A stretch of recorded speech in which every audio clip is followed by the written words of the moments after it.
Welcome in this tutorial about the analytics table. You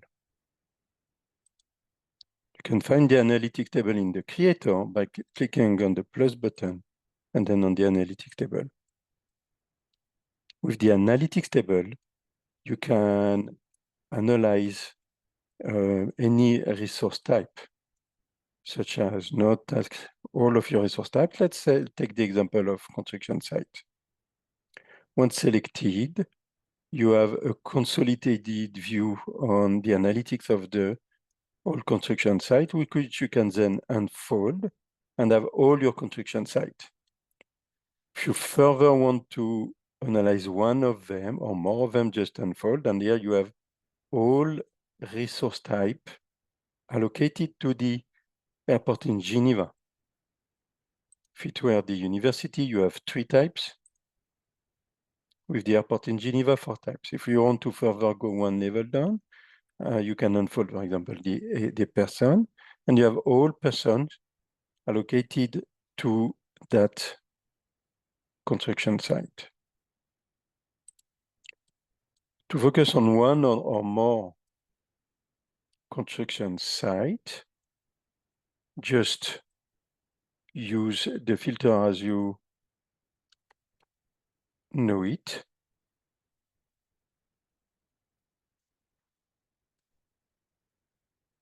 And you will be able to focus on that construction site.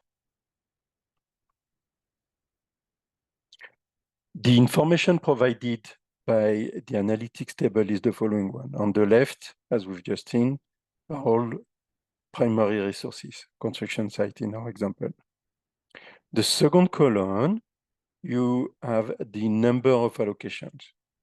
For example, Lucas Bader has been allocated once to the airport in Geneva.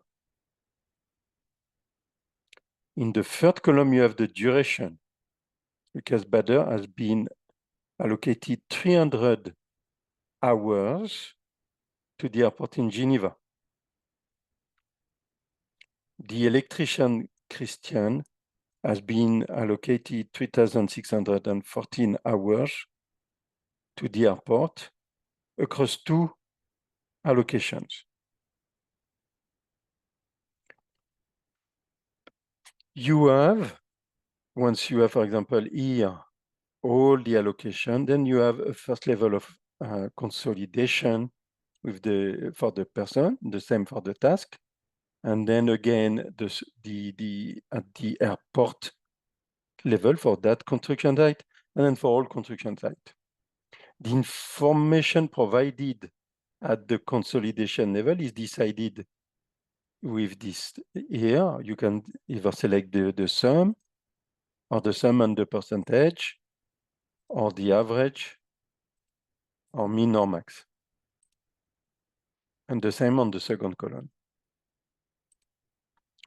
The third column, named attribute value, if you click here, you can select an attribute that is relevant for you to further analyze your planning.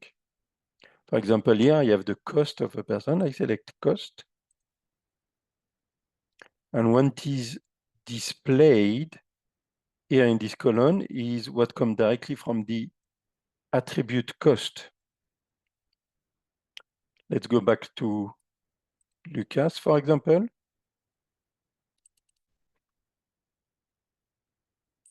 We see Lucas has got in the cost attribute 100. This is the value you see here. If there is no, if you don't have a number, then you just display what is in the attribute. The fifth column, result, takes the result of the line here that starts with calculate. For example, and you can select, you have 4 options. Number of allocations, that will come from column 2. Duration, that comes from column 3. Attribute value, that comes from column 4. And custom value, that comes from here. We will come back to it. If I take, for example, the duration, I can either plus, minus, multiply or divide. So I can multiply by what comes from the attribute value. So I multiply the column 2 and 3. And the result is the multiplication of the two. So again, with Lucas, 200 by 100, I have 30 thousandths. If instead of a number, I have anything else, and I have a minus in the column result. The last column, named aggregation text, was this in the column result, to which you apply either the sum, average, again, mean, max, or percentage. So if we take again the sum, here for the person, I take the sums of Lucas, Emmanuel, Florian, and Christian, which provide me with this result that I am highlighting. And then at the upper level, I have the all sum for the airport in Geneva, if there will be other numbers, and then the sum for all the construction sites. I can also use the custom value. I want, for example, divide by what I find in the custom value. And if I put 24, then instead of having hours here, I would have days. You can also decide which range you want to analyze. Either select the start date or the end date, or both. But you can also have only one date if you want, start or end date.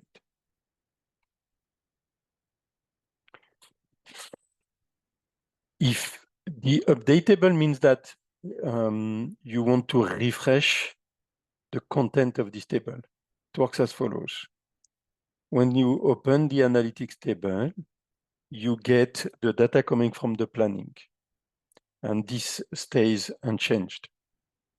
If you then change again your planning, you need to update the table, which will refresh with the latest value. The idea is that you can have one analytics table with a, let's say, first planning scenario that you rename scenario 1. And then you do a new planning and bringing a second table that you would call scenario 2 and compare the various scenarios and then decide which one's the best for you. That allows to have a proper optimization of your capacity. Last is download CSV. You can extract everything you are currently analyzing to a CSV file. Just download and open.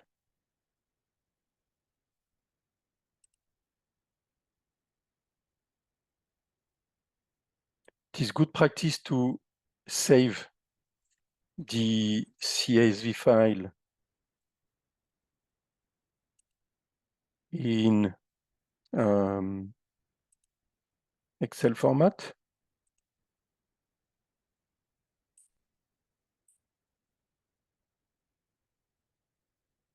And this Excel file works as follows. You can filter. What you see here in the first column is what you, second column, third, fourth, and fifth column is, and the sixth column are exactly what you got from your analytics table. There are 3 extra columns that allows you to properly work and analyze your result. It works as follows. Select the hierarchy level you want to work with.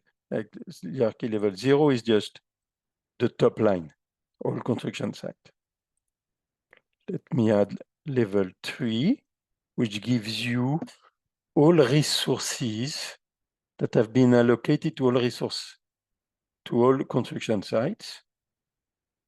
And those extra 2 columns in G and H gives you the information of which construction. So let's take Luca Balder, which construction site, Geneva, and which resource type Lucas belongs to, which is person. If you want level 2 instead, it will provide you with, for each construction site, for example, for the airport, all the resource types that have been allocated to the airport: task, person, machine, and vehicle. And every time you see the result coming from the table, if you instead want level 1, provide you only with all construction sites.